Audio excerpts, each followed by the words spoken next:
sei que tu tá inseguro com o inglês. Eu sei que tu tem medo de não conseguir trabalho. Eu sei que tu tem medo também do que as pessoas vão falar, do que elas vão dizer, né, do seu sotaque, que vai ser engraçado. Será que tu vai conseguir falar, na verdade? Será que tu vai conseguir um trabalho mesmo na primeira semana? Tudo por conta do inglês.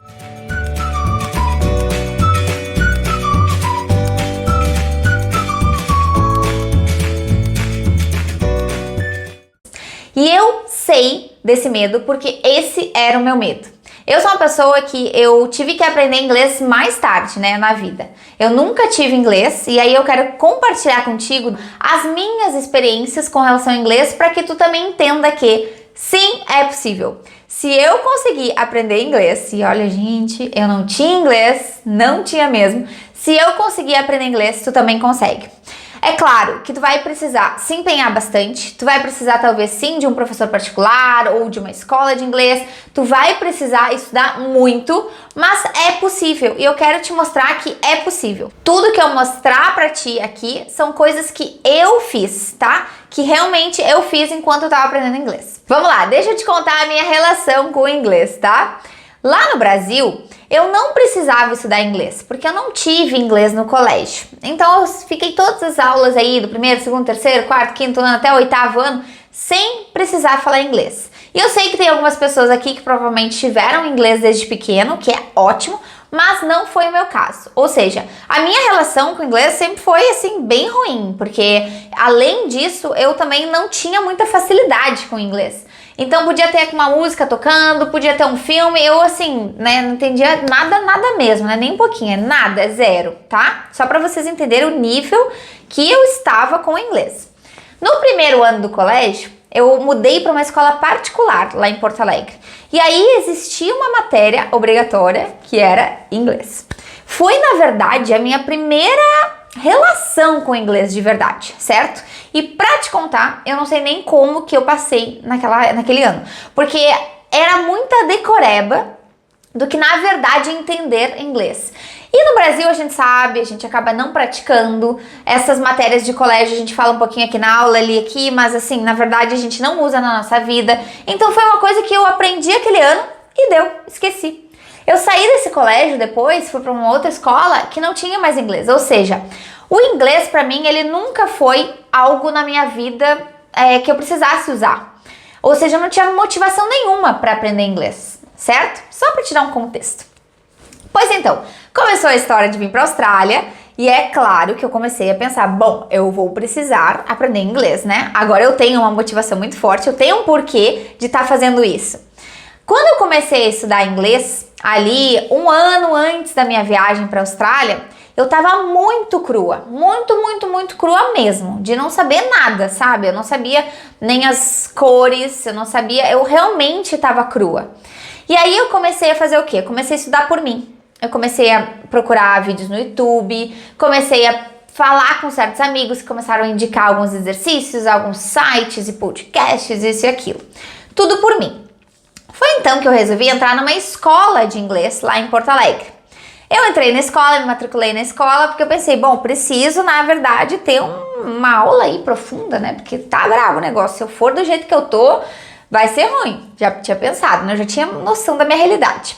Eu entrei nessa escola de inglês, só que o que aconteceu na escola de inglês?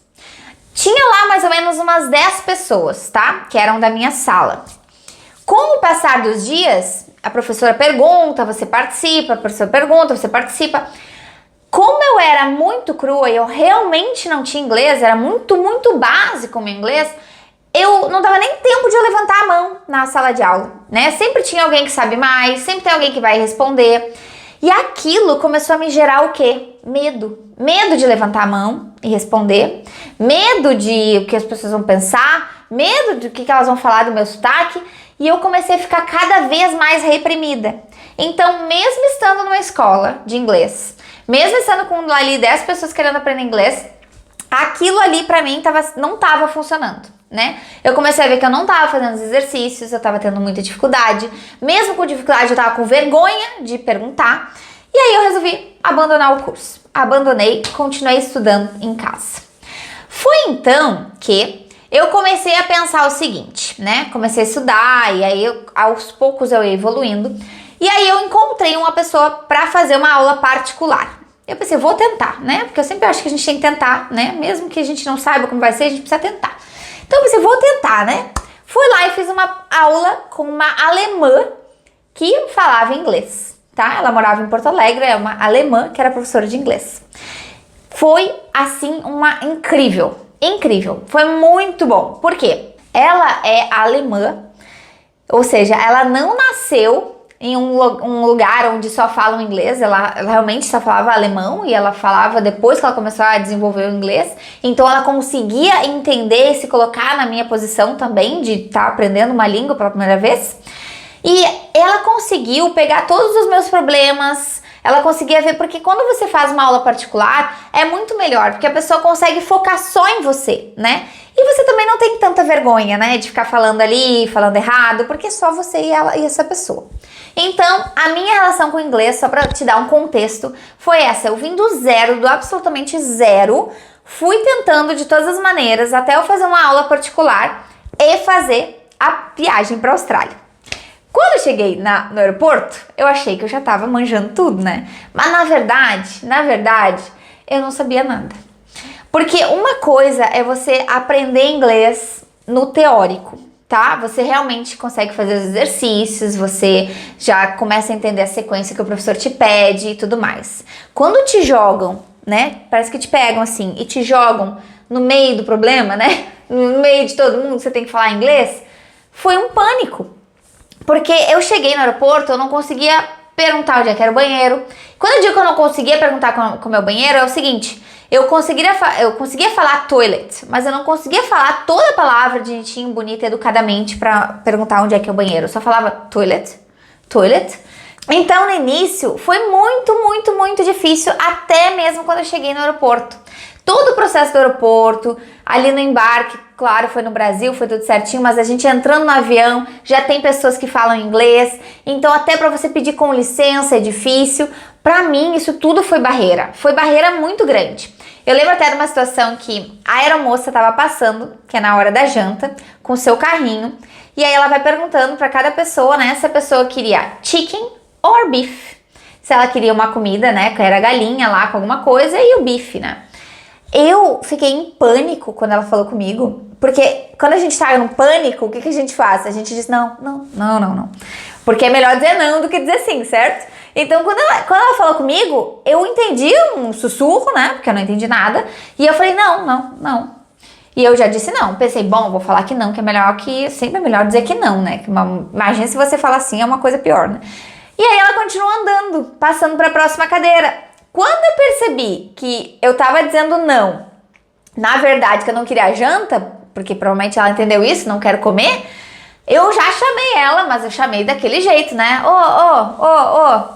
Aí assim, mímica. Então, só pra tu entender, tá? Essa introdução aqui, eu fiz questão de te contar, eu tô te contando, tá? De coração, porque assim, é muito mais difícil quando a gente não sabe nada. É muito mais... A gente vai ter muito mais frustrações, a gente fica mais brabo, a gente fica mais ansioso, a gente fica mais reprimido quando a gente não sabe nada. E eu sei que você tá pensando assim também, tá, mas eu tô pagando caríssimo pra uma escola de inglês, eu já vou aprender quando eu chegar na Austrália.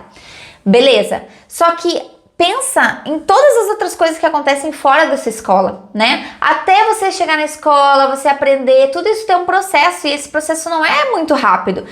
Pensa que seria muito melhor se você já começasse agora a fazer o mínimo que seja estudar em casa, conversar com o seu namorado, sua namorada em inglês, fazer pequenas coisas para que você já chegue na escola um pouquinho melhor. Para que você, quando chegarem e perguntarem se você quer chicken ou beef, você saber responder, tá? Então eu só tô te fazendo essa introdução para você entender qual era a minha relação do inglês, que era zero, que realmente eu cheguei do zero. Então eu tô aqui te mostrando como que é e quais são todas as frustrações de uma pessoa que chega na Austrália sem absolutamente zero, né, de inglês. Então, nesse módulo, eu quero te falar 3 coisas. A primeira, inglês é divisor de águas aqui na Austrália. Na verdade, na sua vida, tá? Mas na Austrália vai ser divisor de águas. Quem tem inglês aqui, escolhe o trabalho. Quem tem inglês aqui faz amizade fácil. Quem tem inglês aqui pode ajudar uma pessoa na rua. Quem tem inglês aqui pode viajar, pode fazer tudo independente. Inglês é divisor de águas. Eu não tô falando que você não pode vir sem inglês. Você pode. Eu cheguei aqui sem inglês. Mas quando você tem inglês, você realmente começa a entender quais são as oportunidades da Austrália, você começa a ter coragem de fazer as coisas, tá? Então, primeiro, tenha em mente isso que inglês é divisor de águas aqui na Austrália. Mas o resto eu vou te deixar para contar ao longo do módulo, com vários vídeos que eu separei aí, com algumas dicas de estudo, com algumas situações que eu passei, com algumas coisas que você precisa saber sobre o sotaque australiano, mas enfim, te vejo na próxima aula.